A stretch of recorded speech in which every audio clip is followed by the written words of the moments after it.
لیکن ان کو یہ نہیں پتا تھا یہ 300 سال بعد اٹھے ہیں اور ان کے اوپر دھول لگ چکی تھی، ان کے اوپر دھول لگ چکی تھی، پھر دھولوں پہ چھٹکا. پھر ایک جن نے کہا کتا بھی اٹھ گیا، کتا گھر کے باہر جا کے بیٹھ گیا. ہاں کسی نے کہا کہ بھوک لگ رہی ہے، کہ نہیں وہ ظالم بادشاہ ہے، کیا کریں؟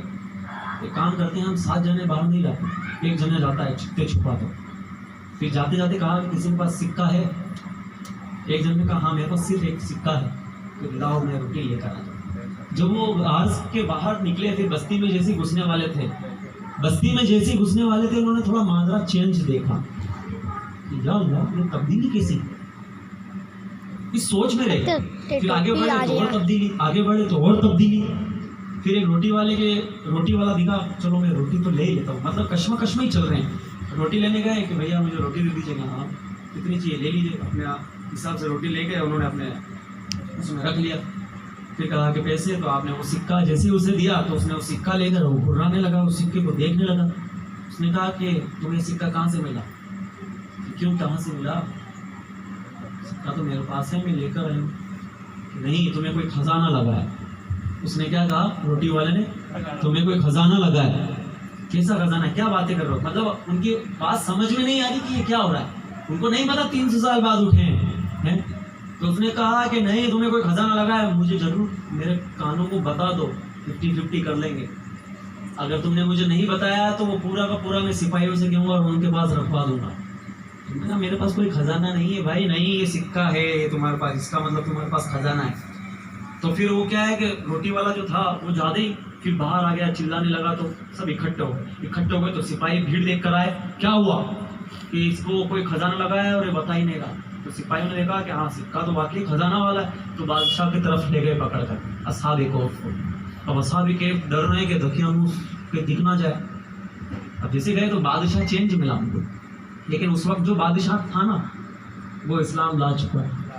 اس وقت مسیحیت پھیل چکی تھی، دین پھیل چکا تھا. اب ان کو پتہ ہی نہیں کہ کیا ہو رہا ہے، کہ پہلے تو چھپ چھپ کے عبادت کی جا رہی تھی، ابھی تو کھلم کھلا کر رہے ہیں. ماجرا سمجھ میں نہیں آ رہا ہے. جیسے ہی بادشاہ کی طرف لے گئے تو بادشاہ نے کہا کہ خزانہ کہاں سے ملا، لیکن ان کی بات کو کوئی یقین نہیں جان رہا تھا، بالکل یقین نہیں جان رہا. تو بادشاہ نے کوڑے لگائے. تو پھر بادشاہ نے کسی سمجھدار کو بلایا، جو ہوتا ہے جیسے ابھی کے ٹائم پہ کوئی ایسا دانشور یا سائنٹسٹ ہو، وہ آئے اور کہا کہ سکہ 300 سال پرانا ہے. اصحاب کہف نے سنا 300 سال پرانا ہے کہ ہاں، کہ میں پھر انہوں نے بتایا کہ میں دقیانوس جو میرے پیچھے پڑا ہوگا، دقیانوس اس کو تو 300 سال ہو گئے مرے ہوئے. پھر آپ کے سامنے ساری پکچر آئی، سمجھ رہے ہیں. لیکن پتہ ہے آپ کو کہ میں آپ کو ایک بات اور بتا دوں کہ وہ 300 سال بعد کیوں اٹھے. کیونکہ اس وقت جب 300 سال ہو چکے تھے اس وقت لوگ اللہ پہ کم ایمان رکھنے والے تھے. وہ کہہ رہے تھے کہ اللہ اس چیز پر قادر ہے کہ وہ مردوں کو پھر سے زندہ کر دے. عیسیٰ علیہ السلام مردوں کو زندہ کر دیتے تھے نا، تو ان کا آدھا ایمان تھا، وہ نہیں مانتے تھے کہ اللہ اس چیز پہ قادر ہے کہ وہ مردوں کو پھر زندہ کر دے.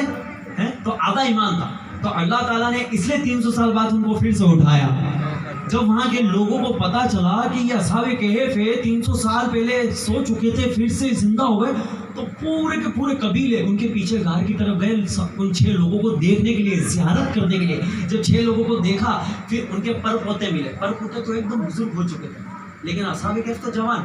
اصحاب کہف یعنی میرے پر پوتے بزرگ بڈھے ہو گئے ہیں، زمین آسمان کا فرق آ گیا تھا.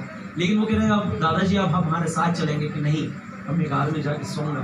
تب غار میں گئے 7 جنے، ساتھ میں کتا بھی گیا. وہ کتا بھی جنتی، خدا تعالیٰ اس کی ادا پسند کی. کیوں؟ کیونکہ کبھی بھی کوئی کہیں جاتا ہے نا تو کتا بھونکتا ہے. جب دقیانوس کے سپاہی جب اصحاب کہف کو ڈھونڈ رہے تھے نا تو اس وقت کتے نے بھوکا نہیں. مالک کے پاس اگر کوئی چور آئے گا یا کوئی مالک کو مارنا آئے گا تو کتا کاٹنے کو دوڑے گا، بھوکے گا. تو اس نے اس فطرت کو چھوڑ دیا. اس فطرت کو چھوڑنے کی وجہ سے اللہ تعالیٰ کو اس کتے کی ادا پسند آئی، اور کل بروز قیامت جنت میں وہ کتا بھی انسانی شکل میں جائے گا. کہہ دو سبحان اللہ. اصحاب کہف اس غار کے اندر جا کے سوئے. حکم ہوا کہ تم پھر سے سو جاؤ. ابھی تک سوئے ہوئے. وہ روایت میں آیا ہے کہ حضرت معاویہ، نام سنا ہے ہم نے؟ حضرت معاویہ صحابی رسول انہیں کہتے ہیں جس نے حضور کو دیکھا اور ایمان لائے.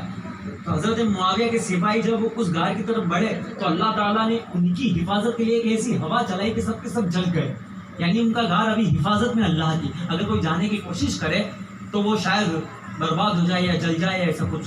روایت میں آیا الحمدللہ. اور پیاری پیاری باتیں کرتے رہیں گے. آئیے سلسلہ آگے بڑھاتے ہیں. ایک مرتبہ کہہ دو سبحان اللہ. سبحان درود پاک پڑھ لیجیے.